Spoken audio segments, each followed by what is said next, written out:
Hi, this is Yo Guy. Today we're gonna talk about vlogging and we're gonna compare 3 lenses.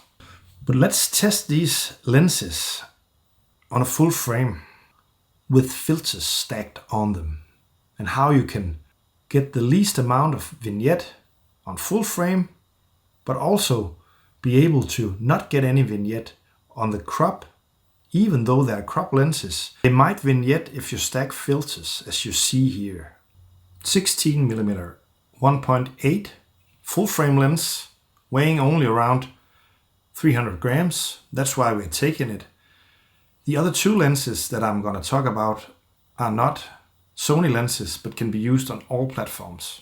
But this one is special and can be used on Nikon also with an adapter. This is the Sony 16mm 1.8. This is a full frame lens, so you're just seeing it in full frame. And now we'll put on this mist filter, and I'm just applying the filter thread size of the lens, 67. And there's no more vignette than before. And now for the ND filter, here I'm applying a 67 to 77 ND filter on top. And we're going to try to see if this gives some vignette on this lens. But no more vignette even with this solution. So this lens don't have any problems with vignette even on a full frame. And even with stacked filters. With the one step up ring anyways. But the other brands can't use this lens. And I'm sorry for them. Then we have a 12mm lens with a 2.0 aperture. I have picked this one instead of the Sony 11mm because this can be used on all platforms. Here we are seeing the Samyang 12mm 2.0 in crop mode. And now we will change to full frame mode. I have to stop the recording and start it again. This is the 12mm in full frame mode and you see the vignette.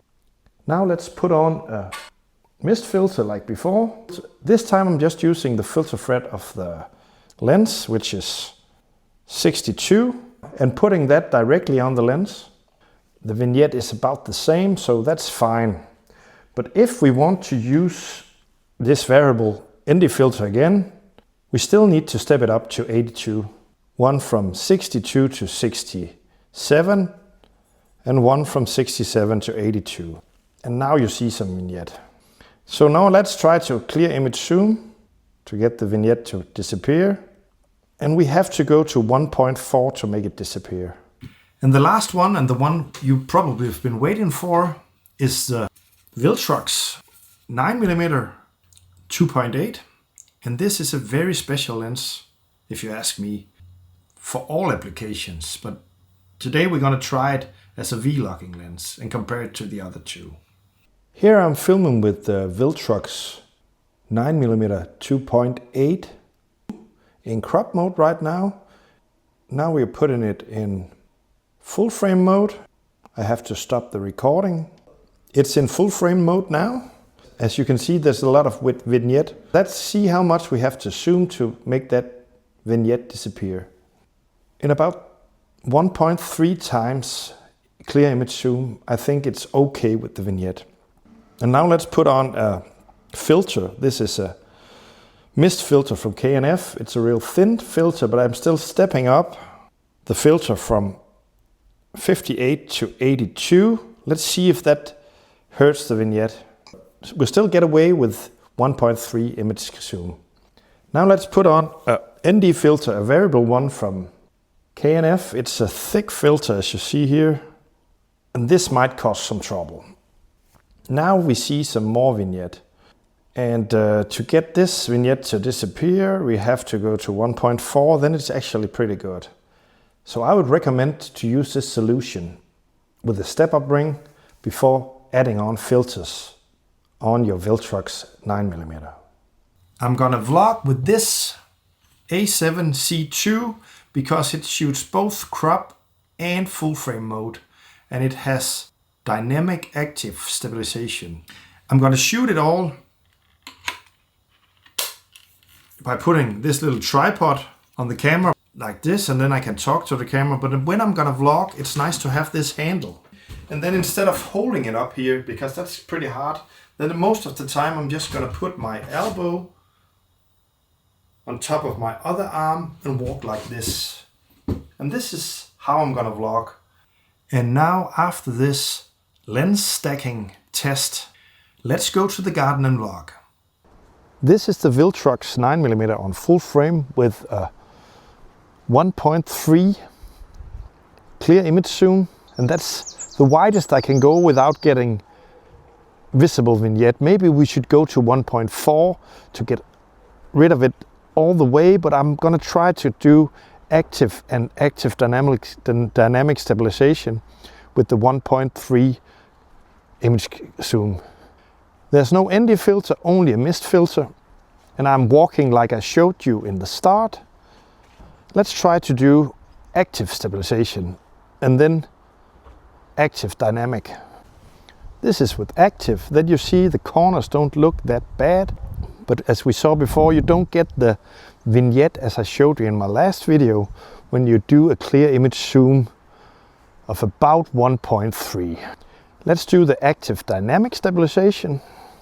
On a full frame with clear image zoom with active dynamic stabilization, walking as I showed you before, I can try to stretch my hand a little bit out, and then you get a real wide image.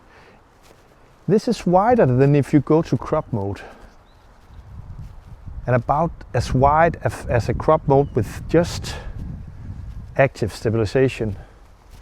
This is about the same as that, but let's try to go to crop mode with standard stabilization.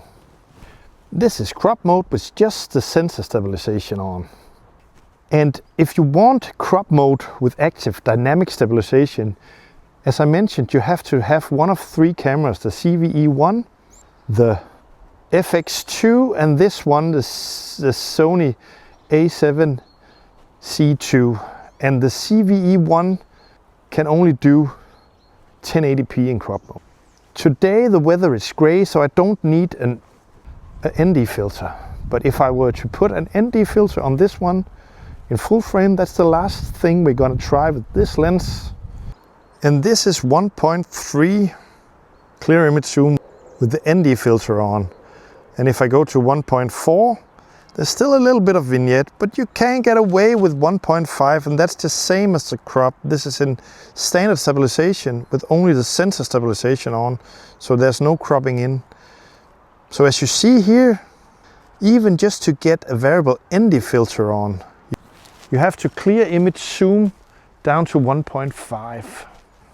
So if you want to vlog with this lens and you want to use an ND filter, you have to step up like this, or else you will vignette even in crop mode. This is the Samyang 12mm 2.0, and this is in full frame mode without any clear image zoom and only in standard stabilization, so no cropping in. And now let's clear image zoom so the vignette goes away. But first I should tell you that this is with both the ND filter and the mist filter, stepping up like I showed you in the start, because there's not much difference when stepping up this way than using the lens without filters. So here you could just do this, and this is also 2.0 of an f-stop, so it gets a little bright if I don't use an ND filter, or else I have to crank the shutter. This is with 1.4 clear image zoom, so you can see here you get rid of all the vignette, and this can be used in crop mode with stacking filters with this solution with step-up rings without any problem. And I wouldn't recommend using active dynamic stabilization in full frame mode without getting rid of the vignette before applying it, because then you get these annoying black bars when you move too fast. And as a subscriber commented in my last video, it is quite annoying when these black bars come into play. So this is the most I would do with this lens, 1.4 image zoom before putting on digital stabilization. But let's try it. active dynamic stabilization. This is quite tight when you hold your hand like I showed you in the start, with one hand under your elbow. But if you stretch it out, it's pretty good, but when you hold it here, it's a little bit tight. So maybe we should go to just active stabilization. Let's try that. And this I would say is perfect, just active stabilization with a 1.4 clear image zoom. And it's nearly as wide. And if you go to crop mode, that's nearly as wide as this one, because that's 1.5 clear image zoom. So that would work. And remember, there's no crop bodies with active dynamic stabilization anyways. So that's not that bad. So let's try that just for comparisons, and just for people with the crop body can see it. And this is crop mode with the active stabilization. You can get this active stabilization on the crop bodies from Sony and the crop bodies from many other suppliers. So this would be a viable option. And maybe the solution that combines a little bit of background blur with a little bit of wider angle of view, so you don't have to stretch your hand out like this when you vlog. And here the Sony 16mm 1.8, and this is with both filters applied, and this with only the standard stabilization from the sensor, and this is perfect for my kind of vlogging. This is maybe a little bit too tight if you put active dynamic stabilization, and I don't need that much background blur actually, but for many other applications it's very nice. If you want to do a little vlog where you put the camera down and walk a little away from the camera, this would be perfect because you still get some background blur. So for that use, this lens is phenomenal. Also for the crop sensor, because it's much lighter than for example, the Sigma 16mm, and it's much more versatile than the 15mm from Sony, and also the same price as the 15mm from Sony, which is a crop sensor. I know this is a 1.4 and this is 1.8, but you're kind of future-proof for full frame with this one. But if you take it up again and walk around, now let's try with some stabilization on it. This is with active on, and this I kind of think is good too. I think when you get the dynamic on too, I think it might be a little bit too tight when you hold your elbow on top of your other hand, like I showed you in the start. Then I think you have to do like this when you vlog, and I don't want to go for hours with my arm stretched out. This is so much more casual, and you don't look that weird when you go in public. But I still prefer to vlog in my garden and places with not that many people. But let's try active dynamic stabilization. Here you go. It's a little tight, but it helps when you put your other arm under your elbow. Then you get in a better position. You're holding the camera a little higher and don't look that stupid, and you're getting it away from your head. So this is okay, but I still think it's a little too tight if you want to have some of the environment in the shot. And let's go to crop mode just for fun. And crop mode is a bit tight, even standard stabilization, only with the sensor stabilization. I wouldn't use this on a crop body for vlogging. So I'll use this for talking heads and other stuff like I showed you before, but not for vlogging. It's just too tight for me anyways. And I might even say that for the CVE10, the 9mm would be the perfect match.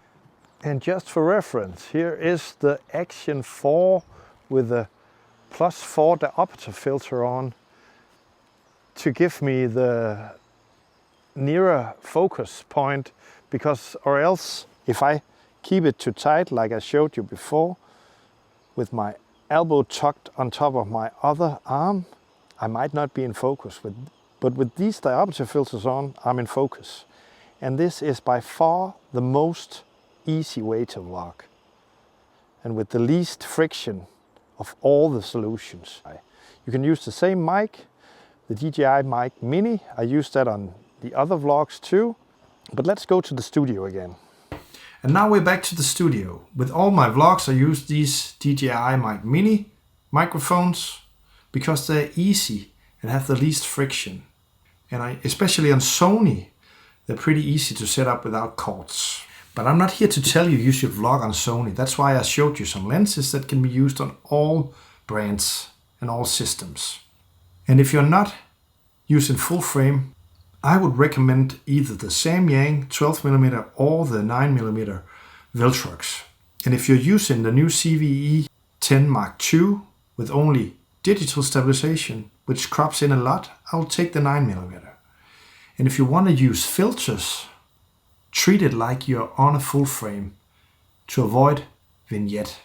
Use step-up rings, because if you don't, you'll get a lot of vignette even on a crop if you stack filters. You can get away with a small, thin filter, but if you stack more than one thin filter, you'll get vignette even on a crop. Bye from the old guy.